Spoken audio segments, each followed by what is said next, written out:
Olé! Salut à toutes et à tous, bienvenue pour cette nouvelle vidéo, j'espère que vous allez bien.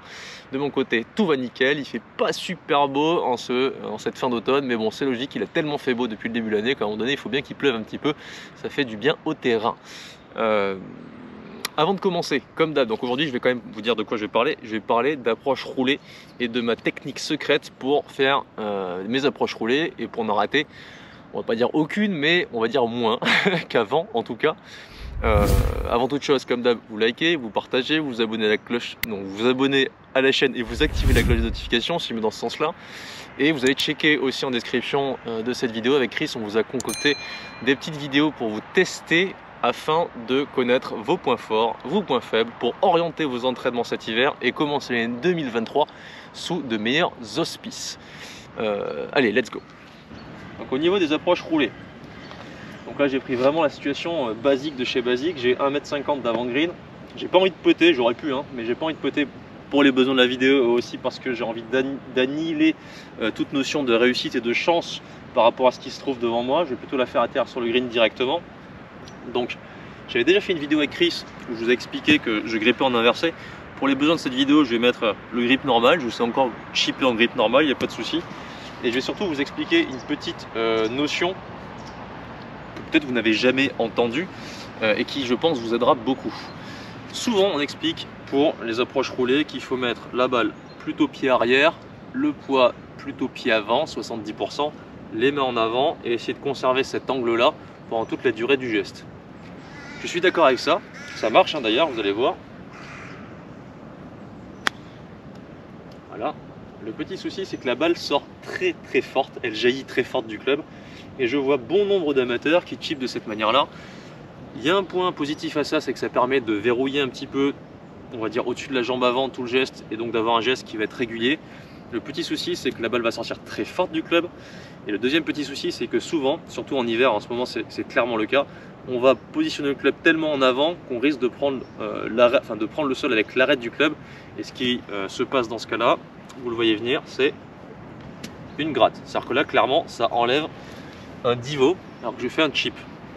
Donc pour éviter de sortir un divot comme ça, surtout si on prend le divot avant la balle, ce qui crée une grosse gratte, hein, le club ralentit complètement, on va essayer de prendre conscience que le club peut se jouer de différentes manières.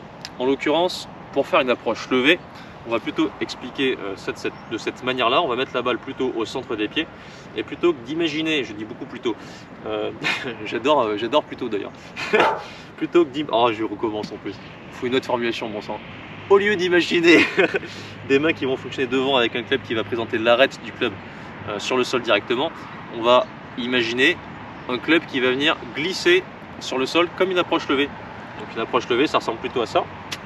J'aurais dit plutôt c'est mort, je vais entendre ça à chaque fois dès que je vais le dire. Ah purée, vous m'en voudrez pas.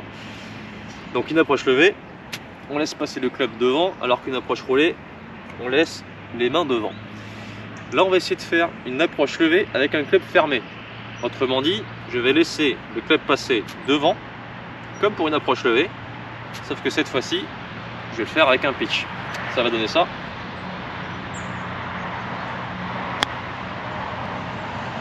Ok. Donc par rapport à la balle d'avant, celle-ci est partie beaucoup plus haute.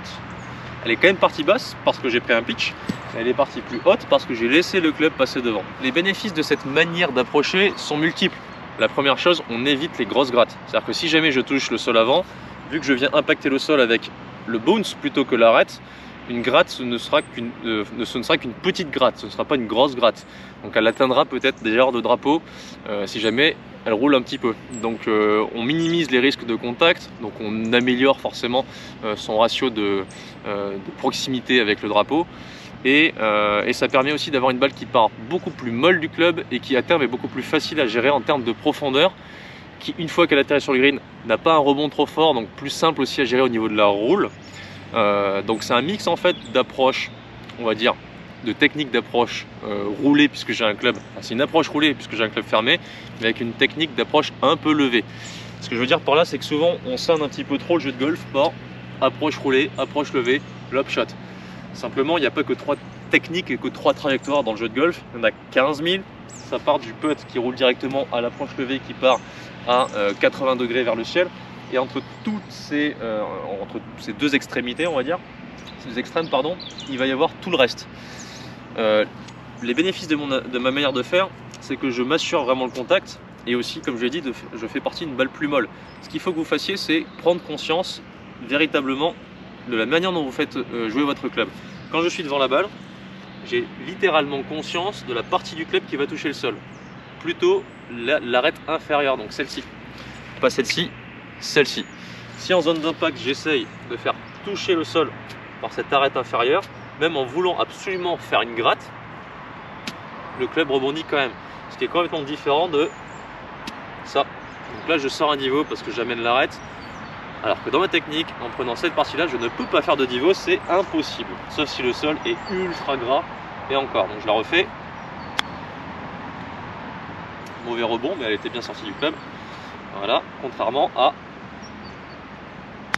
ça. Vous voyez la différence de sortie de balle, il y en a une qui part beaucoup plus basse, une qui part beaucoup plus haute, même si elle part quand même basse, puisque encore une fois j'ai un pitch. Mais même si toutes sont pas loin du drapeau, clairement en termes de réussite et de si je prends la totalité de mes approches, je serai bien plus régulier avec la manière dont je vous dis. Donc pour simplifier mes propos, parce que là je ne sais pas si j'ai été très clair, je vais vous demander maintenant, si vous le voulez bien, de tester cette technique là, de faire une approche roulée, donc avec un club fermé, mais avec une volonté de la lever en prenant le rebond du club sur le sol pour vous garder une approche qui part basse comme une approche roulée, mais qui partira proportionnellement plus haute que si vous l'aviez joué, peut-être comme vous le faites habituellement, c'est-à-dire avec les mains devant. D'ailleurs, bien souvent, je vois des amateurs qui jouent comme ça, avec les mains tellement devant, on leur a tellement sereiné qu'il fallait mettre les mains devant, le poids vers l'avant, qui se bloquent complètement devant. Et là, le seul moyen qu'ils ont pour réussir à lever la balle, c'est de faire ça. Et là, c'est quand même très compliqué en faisant ça. Donc moi, j'aurais tendance à vous dire, arrêtez de mettre les mains devant, mettez-les plutôt ici, presque face au nombril, pas non plus vertical par rapport au sol au niveau du shaft, très légèrement devant, une balle plutôt au milieu et un club qui passe devant les mains en zone d'impact. Ça ne veut pas dire que je fais ça, ça veut simplement dire que le système de mon swing vient en zone d'impact laisser passer le club, mais je garde quand même le triangle des bras et du corps qui ne bouge pas. Tac. Une approche levée, ce serait un peu plus avec des poignets d'un côté et de l'autre. Là, c'est pas une approche levée pour autant, c'est juste un club qui passe devant et pas un club qui reste derrière. Voilà. Donc très simple, j'espère. Entraînez-vous bien et on se dit à très bientôt.